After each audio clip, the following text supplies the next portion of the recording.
Ameublement Tanguay en première ligne.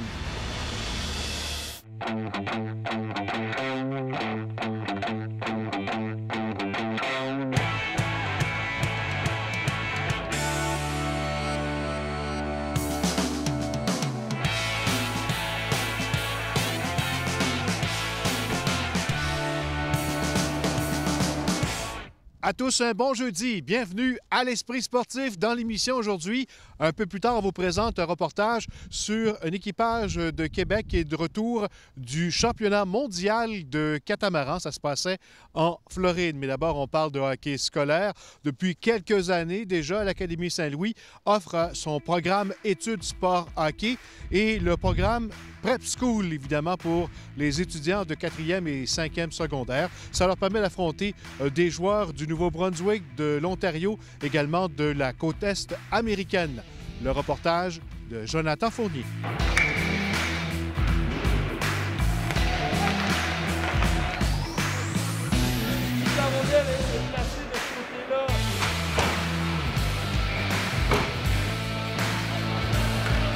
Christian Alain, bienvenue à l'Esprit sportif. Merci beaucoup de l'invitation.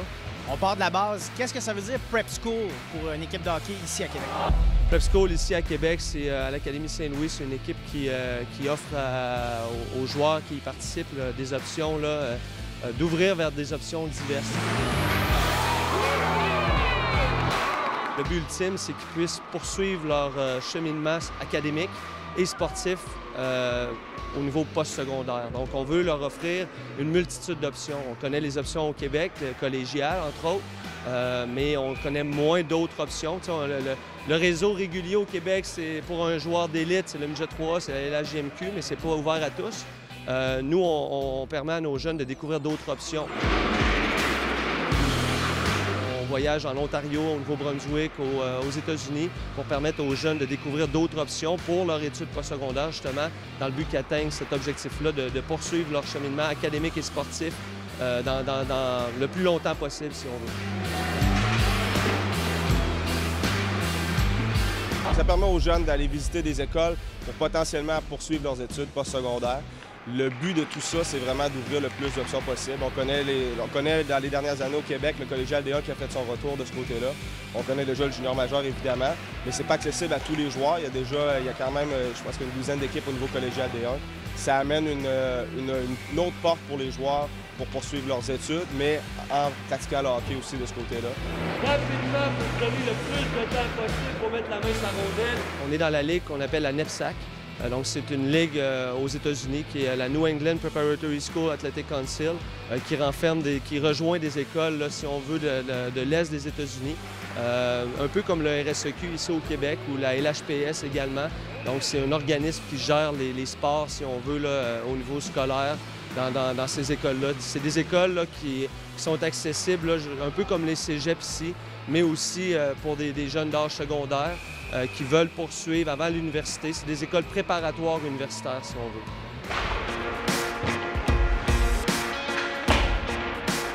En fond, cette année, c'est ma deuxième année Prep School. J'ai été attiré l'an passé. C'est mon rêve vraiment depuis que je suis tout jeune parce que je vais aller étudier dans un collège américain. C'est vraiment la meilleure option pour ceux qui veulent faire ça aussi. Puis ceux qui veulent jouer à un excellent calibre de hockey. 17, 18, 19 ans, c'est les âges contre qui on va jouer. Nous, on est une gang de 15-16 ans. Donc, c'est vraiment un excellent calibre pour s'améliorer puis pouvoir poursuivre aux États-Unis après. Le niveau aussi est très bon. Les équipes contre qui on joue sont aussi pas mauvaises. Ça me change de la France. Je sais que là, je serais obligé de sortir de ma zone de confort, entre guillemets.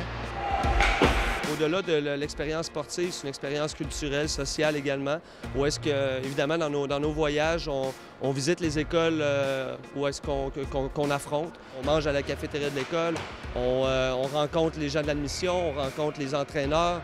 On joue un match, évidemment, contre l'équipe de la place, contre la meilleure équipe, les varsity, les équipes varsity qu'on appelle. Ça permet aux jeunes sur place de voir est-ce que j'aurais le goût de venir ici l'année prochaine pour poursuivre mes études postsecondaires, pour me préparer à aller à l'université par après, qui sait, NCAA, Division 1, Division 3, ou même revenir au Canada, que ce soit universitaire canadien, ou tout simplement poursuivre ses études après une expérience enrichissante. C'est un super bon calibre, c'est sûr. C'est difficile. On joue contre des gars plus vieux, des gars de 17, 18, 19 ans. C'est sûr, ça peut être difficile des fois, mais je pense qu'il faut voir le côté positif. Puis se dire qu'on va s'améliorer. Avoir une chance d'être vu par un autre côté de la game, je peux dire, dans le sens le côté américain qui est souvent moins bien connu des Québécois. Donc ça donne une chance de se dépasser en quelque sorte, parce que justement on doit rencontrer beaucoup d'adversité durant la saison. C'est de permettre aux jeunes d'être diplômés selon leur objectif à eux, puis de garder le hockey pas loin pour garder cette motivation-là de surpasser à l'école. Puis il y en a plein de l'Académie Saint-Louis, là, on peut dire 130 même depuis 2004, qui ont réussi à aller dans un prep school américain après être venus chez nous.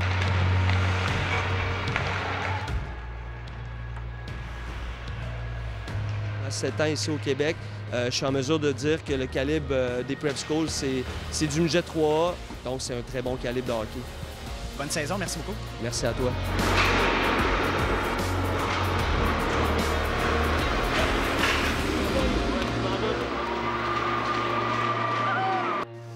Après la pause, à la baie de Beauport, on parle catamaran.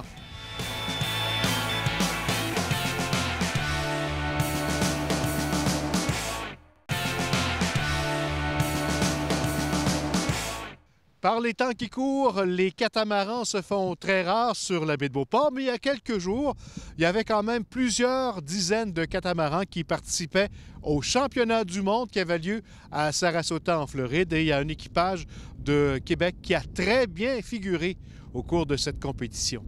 Reportage.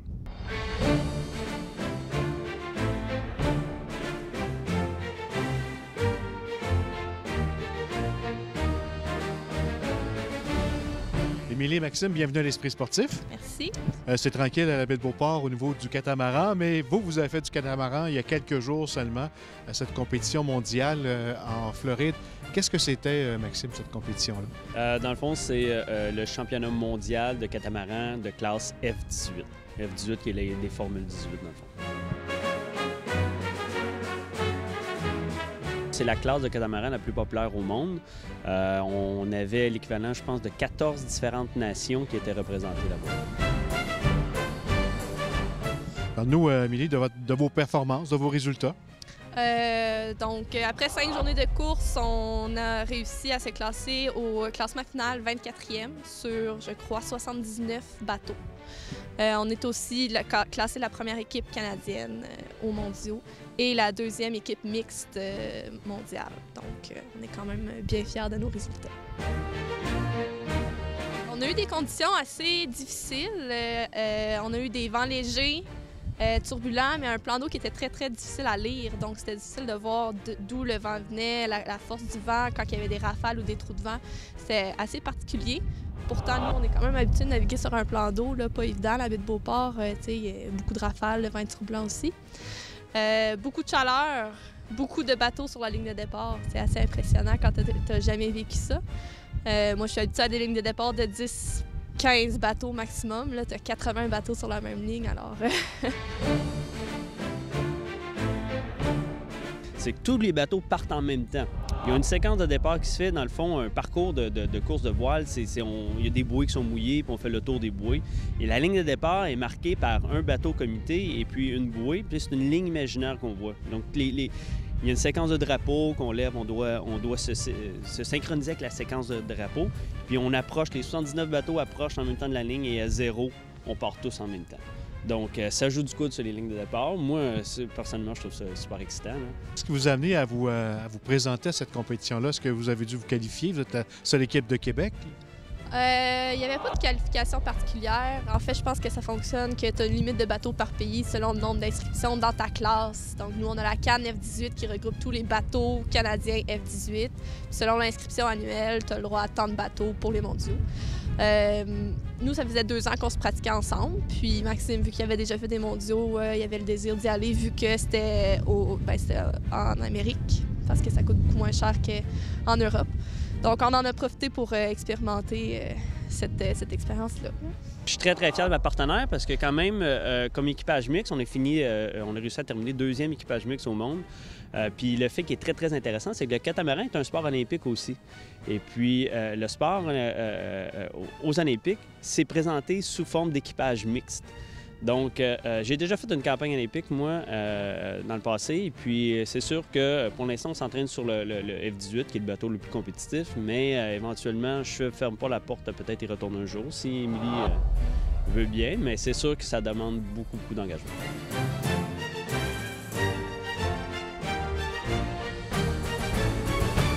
Au hockey Média 3, les Chevaliers de Lévis sont invaincus depuis le début de saison. 16 victoires d'affilée et vendredi soir à Charny, il pourra inscrire un nouveau record. Un chevalier au Moyen Âge, c'était un guerrier noble.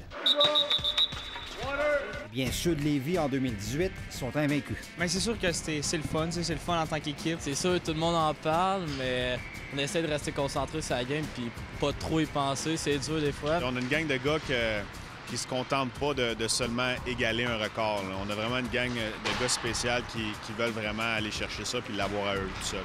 Les Chevaliers sont présentement à égalité avec les riverains du collège Charles-Lemoine qui avaient aussi collé 16 victoires de suite en 2000.